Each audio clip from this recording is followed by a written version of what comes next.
Good morning, everyone. We are in a Facebook Live. This is our first Facebook Live on the RVR page.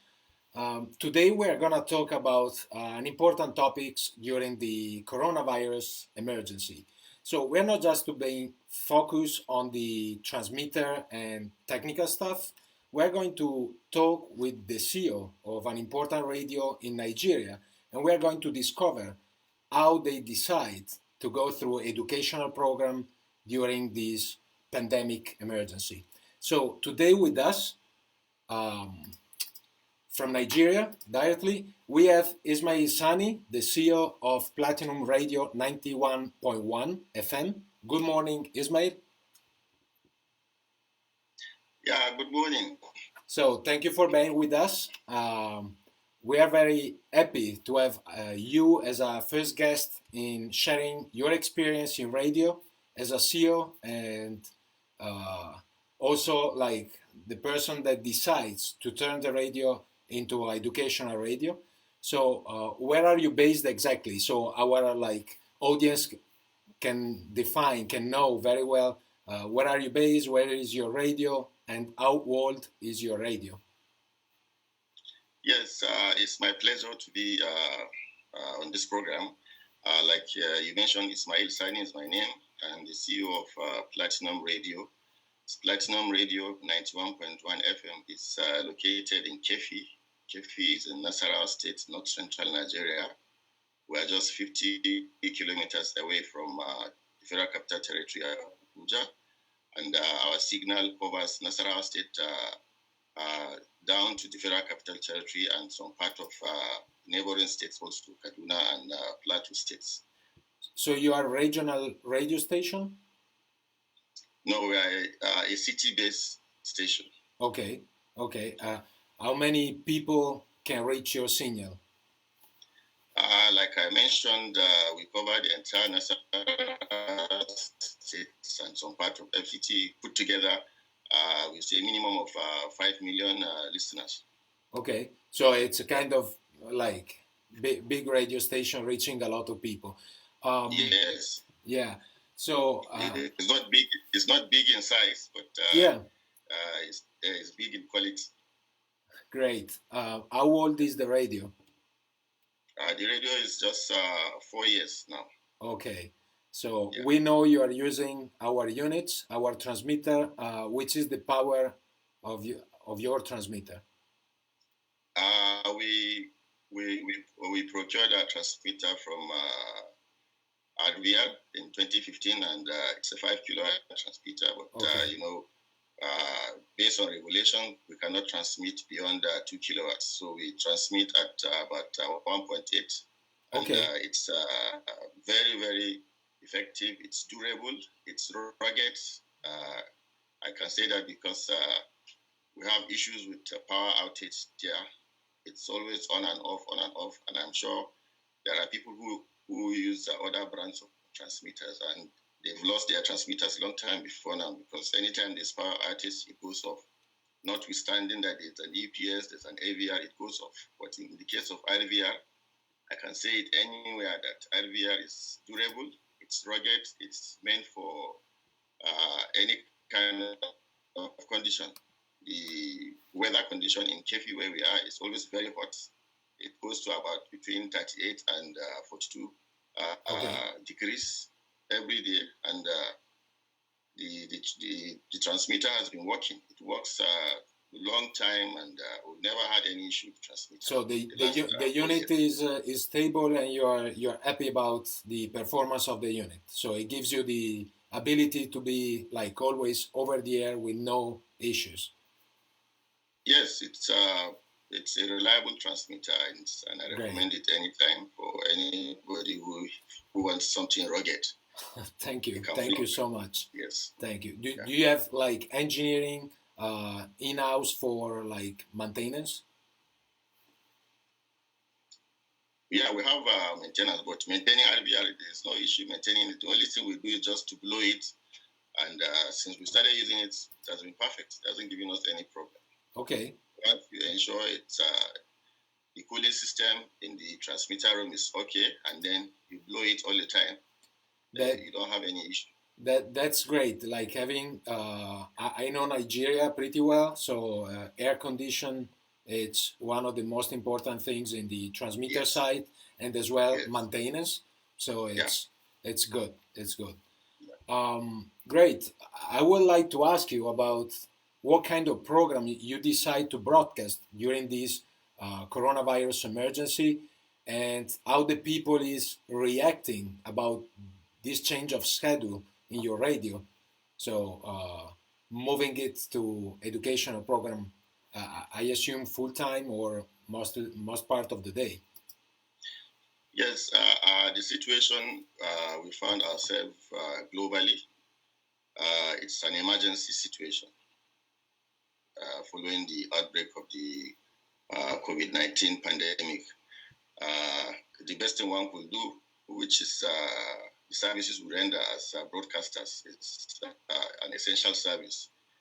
We are categorized in the same category with doctors and health workers because we need to educate the public. The public need to know the dangers inherent in this coronavirus, and then the best way to do it is to use the radio because radio is the fastest means of communicating to the public. So what we have done from the beginning is to dedicate most part of the day to talk to people. We do jingles, and then we've created this educational programs. Aside educating people, embarking on this campaign to sensitize people, we have also created educational programs for young students and people who are at home. Schools have been shut down, businesses have been shut down. So the kids at home, they need to keep their brains refreshing. So in that aspect, we created a program for people, those in the primary level education and those in secondary schools also. We dedicate 30 minutes for each every day. So you have a big commitment. You have a big commitment with people since you are doing a very important job. Like it can be compared to doctors and any others like involved at the first line during this emergency. Like you're doing a very important job because I'm assuming since it's happening everywhere in the world that FM is the most reliable, simple, and economic way to penetrate to reach people that cannot have like internet connection or very stable internet connection to have streaming programs or to get online classes. Yes, at the moment, what we are doing, like I said, is essential services, and we are a private station. We are not a government station. Government has a station, but people rely most on private station because private stations are not biased. Government can decide, okay, let us tell the public this so that they won't accuse us of anything. Whatever they do, whether it's good or bad, they always want to portray it in a good light. But for the private, those of us in the private, the public rely on us so much. So we have to be up and doing, stick to the ethics of the profession. In this line, a lot of people rely on the public now because whatever is happening, if you don't listen to radio, you won't know what is happening. Yeah. So would you suggest to other like CEO of other radio station to follow your example, to follow your decision in changing the radio to a educational radio during this emergency? Yes, at this point in time, I think it has become a corporate social responsibility that we must all take up. What about the advertising market? We are in a talk, but advertising market is zero. Most of our advertisers are business people, and all the businesses have been shut down. So nobody wants to advertise. And since the outbreak of this COVID-19, we have not gotten. This is corporate social responsibility. We are just trying to give back to the society. But for advert, we don't have any advert at the moment. We're just trying our best as responsible citizens to ensure that we keep our stations afloat Okay. and educating people, because this is a critical time. This is the only thing we can offer to the public. So you have teacher coming inside your radio station, your studios, or those are like pre-recorded programs? We have pre-recorded programs because of the situation. It's just, we are not medical personnel. We cannot ascertain if somebody is fit health-wise to gain access into our studio. So what we do is to ensure that we liaise with the teachers outside.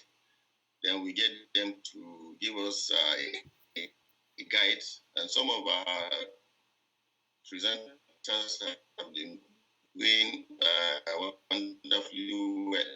They are well, and we do it just to ensure that we open lines and engage people.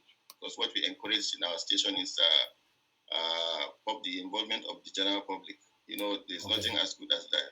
If you don't open your line and allow people to call in, you will not understand the problems they are undergoing. And most times, through the opening of lines, we have been able to solve a lot of problems. Okay. So for the viewers that are connecting now on Facebook, we are in a Facebook Live, not just talking about transmitter and technical stuff. We're talking today about educational radio and how the radio can be very important during this emergency, and can change its schedule, broadcasting educational program. And we have a case history, very important case history from Ismail Sani. That is the CEO of Platinum 91.1 FM in Nigeria. So thank you again for being with us. Stepping back on the technical side, how many studios do you have? What kind of workflow do you have in your radio station? It's very important to share those information just for people that wants to start a radio station, or they wants to have an idea on what you are doing on Platinum 91.1 FM. Yeah, we have 3 studios, an online studio, on-air studio, and then the production studio, and then we also have one that is just there that serves as backup. Okay. Do you have how many hours of live program do you have daily? Live program, mostly we do about 8 hours of live program. So it's an effort also in producing 8 hours of live program daily. So yes. How many people are involved in the production? Less than 10 or more than 10? No, there are definitely more than 10. Okay. Okay. Yes, more than 10. So you have people I assume in production, in scheduling, you have DJ, presenters. Yes, and we transmit in English, and then we also transmit in Hausa language, which is the local language where our station is located. So we are not only transmitting in English, okay, in 2 languages. So I saw on the news you got a prize, you got an award for something you did in the local language. Could you tell us? Yes, we got an award from the state government where we are resident. That is the Nasarawa state government. We never had any issue with them. We are a station that, if you ask even the regulators of all the radio stations in the country, we've never had even a query that we're translating that is injurious to the general public. We have been very supportive of the government and then of the state government where we are located. And at the end of last year, I was just sitting when they called me and said the governor said they nominated our station for an award. I said, for what? They said the award is for promoting peace and tranquility in the vicinity. Okay, so for sure your radio station has many good aspects. That is not just entertaining people. That is not just sharing news. But as we understand today, your radio is involved in getting involved in broadcasting in local languages, just to keep this culture active and as well in educational programs. So for sure, you are like a CEO involved in taking care like your audience, not just sharing music and sharing news and getting revenue from commercial. Yeah, we do a lot. Apart from education is general. Education encompasses all spheres of life. We do programs, health programs, where we invite health experts to come and speak to people about community diseases and then how to prevent them, how to do first aid, and so on and so forth. We do programs in agri because where we live is an agrarian area. They are mostly farmers, so we do programs on farming where we do to encourage, to educate the farmers, and then we also do talk about security all the time, and then issue of peace. We always have conflict among communities around, but we always peace, which is one of the reasons why the government also gave us this award. And then during elections, we always talk about we kick against drug abuse. We talk about drug abuse. We talk about banditry and all that. So you have very important topics, and you are discussing very important topics in your radio, just to let people know more about what's important today and how to, like, it's a way to educate people as well in talking about topics like drugs. Yes. Okay, and stepping back on the technical side of your radio, is your radio having two transmitters? Is having just one transmitter? Where is located the transmitter? Is it in the radio side, or you have a STL? No, we have a transmitter room, STL. Yes, that is where it's located. We at the moment we have only since we bought the IVR, we were thinking about getting a backup. Since the day we got the IVR in 2015, we said, okay, there is need to get a backup in case anything happens. But we ran it for a whole year. We never had an issue, and I forgot about even getting a backup. So we have been operating on one transmitter, and it has been serving us. So I don't think there is any need to do any backup anymore. Okay. Yeah, well, we always suggest a backup in case like you are experiencing issues with power fault in terms of electricity. But I'm saying like you're satisfied, you booked a 5 kilowatt, you have a smallest license, so you are transmitting a 1.8 kilowatt. It seems like everything is running well. So I'm glad for like listening it, since I know like you are broadcasting in a very humid, hot condition, but you got like air condition in your site, and you are trying to do like maintenance on the transmitter just to keep it running properly. We've been having like the regulator. The regulator even came recently and gave us 6 months within which to get a 2 kilowatt. Because are you with me? Yes. Yeah. The approval is 2 kilowatts. So we say we did an undertaking then and say, okay, we will not exceed 2 kilowatts, and then we'll be transmitting on 1.8. But at the moment they say there's a new rule, it must be 2 kilowatts. Okay. So yes, so they are saying now we have to remove this 5 kilowatts and install 2 kilowatts. That is what they want, because maybe some people abuse the privilege. Since it's okay, it's 2 kilowatts, you can't transmit beyond 2 kilowatts, but some people transmit beyond that. It's interfering in others' signals, but we don't do that, and it is on record that we have never done that. We always suggest worldwide to follow local regulation, and regulation. It doesn't mean like to broadcast less or having a lower coverage. It's it's a way to respect other broadcasters. These are investing money and trusting in the Ministry of Telecommunication in having like proper use of the FM spectrum.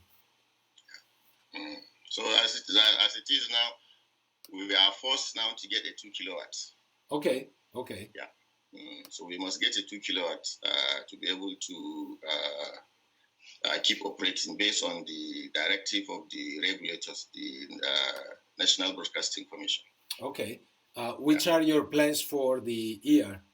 Which will be the next step on the radio station? Do you have upcoming projects? Are you working on something special after the emergency? The dream of every business is to expand, and what we want to do now is to expand. We currently have license in Yobe. Yobe State is in the northeast of Nigeria. Yes. At the moment, there is no private station operating in Yobe State, so we have license for Yobe State, and we have plans that any moment from now, if the situation, if things improve, we intend to open another station in Yobe. Okay. So we may you should eventually be the first private station in Yobe State. Okay, so you should be the first radio station in that state. Private radio station. Okay, okay. So yeah. There should be a very important milestones for Platinum 91.1. Yes, yes. Okay, great. So I really appreciate this talk today. I really appreciate to interviewing you, knowing more about your radio, and the fact that you're very involved in sharing educational programs to the people, to help them in being aware, knowing what to do during this emergency. So I want to thank you, Ismail Sani, for being with us. Thank you again for the time spent with us. It's a pleasure anytime. And I wish to use this and other products. They should switch to IBR, especially for any weather. Oh, thank you so much. So hopefully we are gonna talk by the end of the year, and we're gonna have another Facebook Live session, and you are going to tell us if you got the license for starting broadcasting in a new state. And we already have the license. Oh, you already have the license. Okay, so as soon as you are going to physically start the broadcasting in the States, we're gonna talk again, and you are going to share your experience, your case history in opening a new radio station. So it's a pleasure. We look forward to that also. Okay, thank you so much, and thank you everyone that was following this Facebook Live, our first Facebook Live.